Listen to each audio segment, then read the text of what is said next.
Welcome back, I'm Tedward, and today I'm pleased to announce we're driving my 2001 E39 M5 like you've never seen it before, because it's been fully sorted, a new cooling system, no more oil leak, paint corrected, all of the goods, and we've even gotten rid of some of that driveline slop that was happening when it was cold. And I'm going to tell you all about the upgrades and the maintenance that we've done on this car, because it was no small feat. I was down at Wile Motorsport in Walpole, Massachusetts. They took so much loving care of this car, and not everything went according to plan the first time, but man, oh man, here I stand with my E39 M5, which I've owned for 8 years, and finally, for the first time, it is leak-free. There's no oil spots left behind after a drive. I have a brand new cooling system. I have a driveline that doesn't shake and rattle when I take off on a cold start. So first, let's appreciate this paint. I've been daily driving it. I've actually put like 500 miles on this car. This M5 is 20 years old, and yes, it's also a BMW, so it's got time and reputation going against its reliability. And if you know somebody who had an E39 M5, you know that it wasn't always an easy road, but today I'm just so excited. So first, let me show you under the hood. We're gonna go through all of the goods while we go for a drive, but I just wanna show you, yes, it's a little dirty. I gotta clean this up and have Craft Detailing do like a full engine bay detail. But here's the thing, finally, an expansion tank that doesn't have tattered lines going to it, and it's not fragile and yellow. That's a big thing. If you're in the E39 M5 community, every time you open the hood, everyone looks at your yellow expansion tank. New radiator, new water pump, new thermostat, all new hoses. So let's jump in, go for a drive, and I'll take you through all of the things, because I recorded most of what we did at Wile Motorsport. We got Pickle Rick and a Garage 42 keychain. We got 005. I need to find out who has 007. I think I want that. Start her up.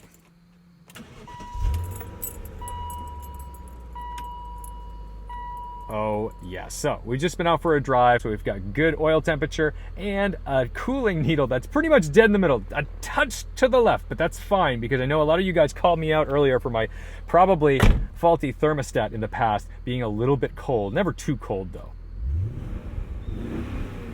This thing is the best.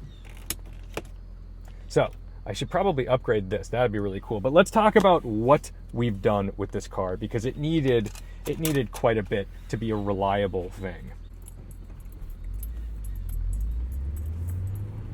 Look at that, a nice smooth takeoff. No jittering from that center support bearing in the drive shaft. That's so incredible. It's just amazing when you drive a car that has always given you trouble, that has always been a little needy, a little rickety, and it works.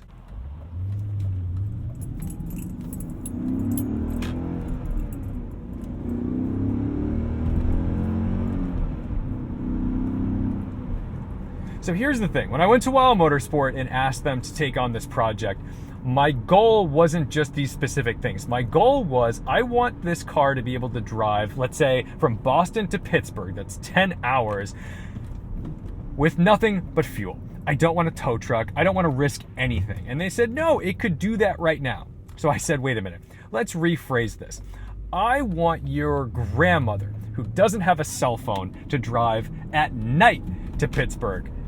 That's what I'm looking for. They're like, okay, we got it. So then came, what do we replace? And my answer, everything. All of the things, all of the rubber in the cooling system that is getting brittle and miserable over time. Because look, the car's 20 years old.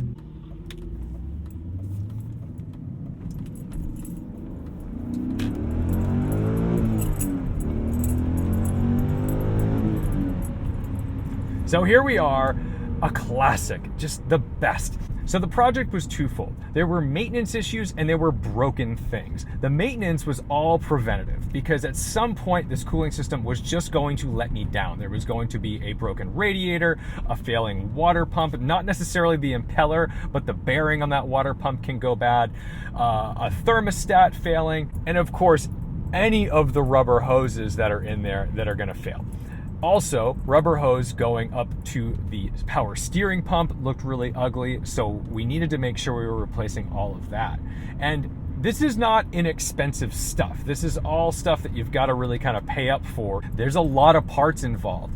And if you're just replacing broken things, that's great. I mean, some people, you have a radiator fail, or you have a water pump fail, or you have a thermostat fail, and you replace them as they fail. I don't want to do that. I wanted everything to be perfect, and I just wanted it to be new.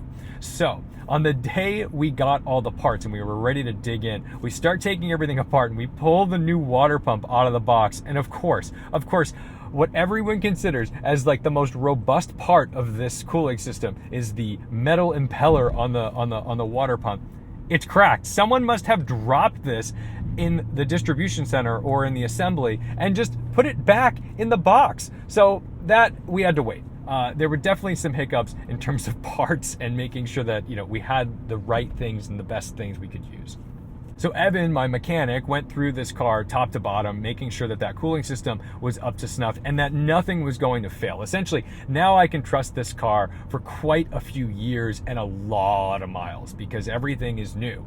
Well, the next thing was that this car was leaving oil slicks everywhere I parked. Big shocker, a V8 BMW from the 2000s that leaks oil. It's become such a joke that it's almost acceptable. If someone's E39 M5 is leaking, it's like, well, yeah, of course it's leaking. It's an E39 M5. But it makes such a mess, and it was dripping onto the exhaust as well. And every once in a while, you pull up to a stop, you get a little puff of smoke and you smell it. I hate that. I hate smelling my car when I'm stopped. I don't want to smell anything. I just want it to drive. Maybe some exhaust, great, but no oil and certainly no coolant. Those are not good things to be smelling in your beautiful classic German car. Now, this little oil leak was nothing new, and in the past we had replaced the valve cover gaskets on both banks of the engine to prevent that oil leak, because those were in fact leaking as well. Very common on these cars. But that did not eliminate the leak. It only stopped one or two sources of a multi-source leak.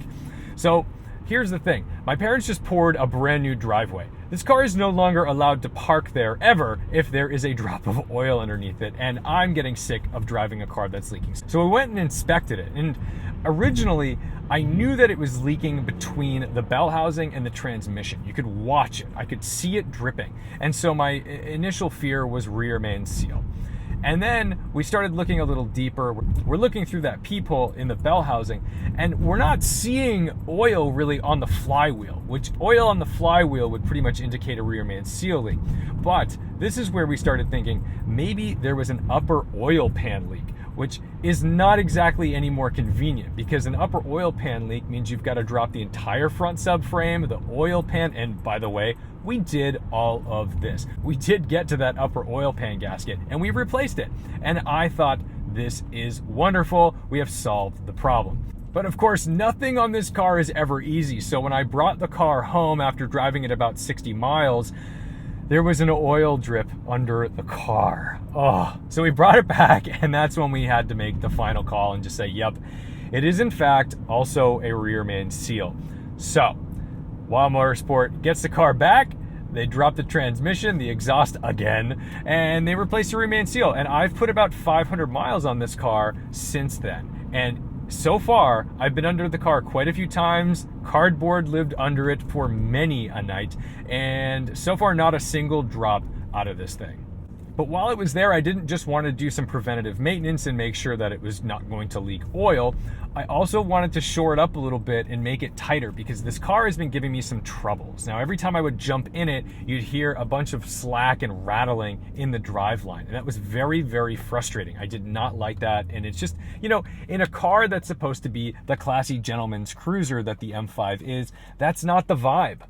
So my mechanic suggested that the probable culprit of that slack, of that rattle, of that annoying feeling of vibration in the driveline was the CSB, the center support bearing, which is a support bearing between the two halves of the drive shaft. Now, when we got to it, when we're finally staring at it and playing with it and manipulating it, it's not making as much trouble and slack and movement as we had hoped. So I said, you know what, just replace it anyway. We've got it, let's do it. It's fine. You know, if it doesn't fix it, at least it's replaced anyway, and that's great.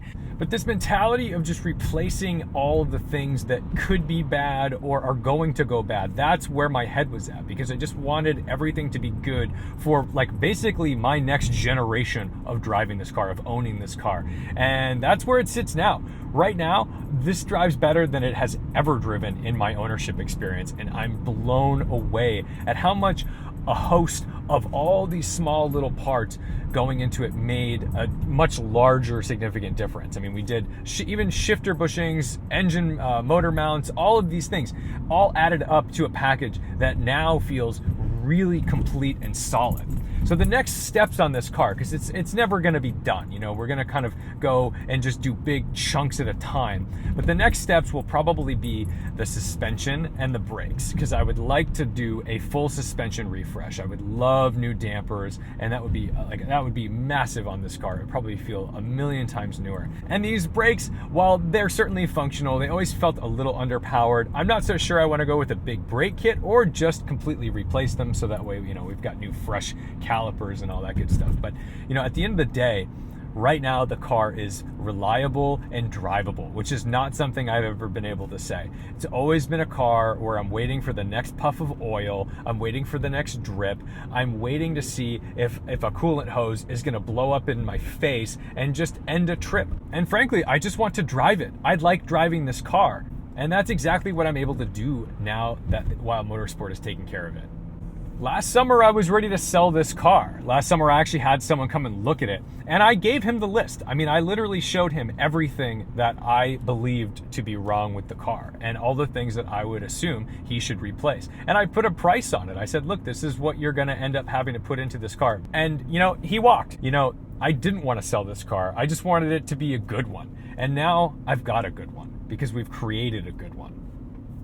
So for getting this car to a place where it now looks and drives phenomenally well, I want to thank Wile Motorsport and Craft Detailing. And I also want to thank Continental Tires, because we've got these beautiful extreme contacts, because man, that makes all the difference.